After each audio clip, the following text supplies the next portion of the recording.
新的电子国风的单曲，名字叫做《洛神赋》。听这个名字是不是感觉好像有那么一丝文化气息？有没有？我一听到这个名字我就觉得好美，我一听到这个名字我就觉得有点悲伤。我想到了小故事、传奇故事，洛神赋嘛，那肯定是跟洛神有关的，对不对？大家一看到这首歌呢，应该是先看到它的封面吧。有一个小特点，不知道你们有没有发现，就是里面就是融入了我们7个人的应援色啊？对哎，我发现了，7条鱼里面啊，7条鱼的头顶有大家的应援色。有，对，一个小底，你们观察的不仔细，隐藏的也太深了吧！等一下我去看一下。在学习这首歌曲的时候，大家有没有发生什么特别好玩的小故事？其实就是像这个歌词嘛，然后其实我们每个人理解的一些感觉，它是有一些差别的。像我和大姚，我们唱的是同一段，对，对，同一段歌词，但是呢，当时就是我们的工作人员他说他听出来我们俩的感觉是不一样的。就是大姚的可能是会稍微，你知道我在里面是这样录，对，他的感觉就是笑着，然后呢，幻想的很美好的，对，就是有画面感，他是笑着的那种感觉，就是可能会比较温馨。对，但是我自己理解的感觉是有点难过，因为我所理解的就是我的脑海中他的那个模样，真的画面不一样。我的画面是一个女生，就是很漂亮的一个女生，这样走过来，你可能是离别。对，我的是。我自己就是那个人，他想象中他有一个这样子的影子，然后影子中是那个人的，就是身影，对，他的脸的影子，但是没有但是我是看到人的脸面的走过来，就感觉离开，对，所以这个也是一个。哇，你这样讲，我觉得很高深。对啊，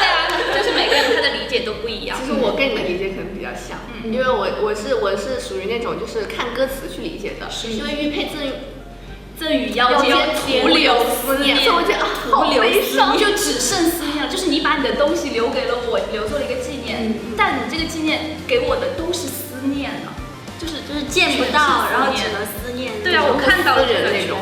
你是这样想，我是一开始觉得思念的时候，本来一开始思念是很甜的，是好的，然后后面就转成悲伤。你可能就是看到这个玉佩就会很高兴，就会想到他。哇，其实我们刚开始学习这首歌的时候，老师有给我们分配那种分部分，就是练习那种。对，练习的时候，其实我们大家唱的部分都和我们录音现在的版本是不太一样的。然后大姚，老师让我唱 rap，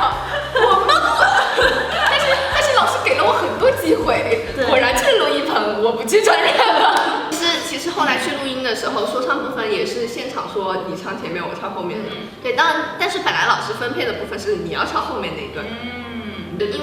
因为怎么说呢，就是有一个递进的层次在那，我的声音可能会砸出来，就是那种就是比较狠，就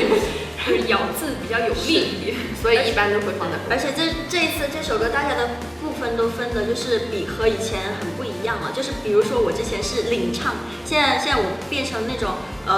低音，就是其实我之前低音是低不下去，然后高音高不上来的那种，然后这次尝试了一下那个低音的部分，何老师就是说也是说特别分给我的，他说因为我觉得你合适唱这个低音，然后这次也特别尝试了一下。对，我那天是感冒了嘛，然后感冒了之后，我就想说，我其实挺害怕唱不了那第3句，因为第三句是最高的嘛。对。然后，但是因为感冒了之后，你就会想着就是想尽办法让自己的声音听上去不要那么的沧桑，因为鼻音很重，然后就会捏着鼻子去唱，然后当时那个音还蛮高的，然后捏着鼻子唱之后，反而就是那个感觉就不一样了。然后老师还觉得还蛮好的，然后你捏着鼻子唱嘛，不是说这样捏的，是你唱的时候你会用彼此的声音去带一下，就感冒的时候是因为气，就让他去带一下。而且我发现，就每一次大家夸我，如果说唱得好的时候，都是感冒的时候，真的。原来你们不喜欢小薇原本的声音，你们就喜欢她感冒的时候带了一点点鼻音的感觉，你们好奇怪。可能那个腔体就正好对了。他们都不知道我感冒的问题是，然后但是我知道我什么时候哪一首歌我是感冒去录。刚刚东扯西扯，就是正儿八经介绍也有，然后乱七八糟的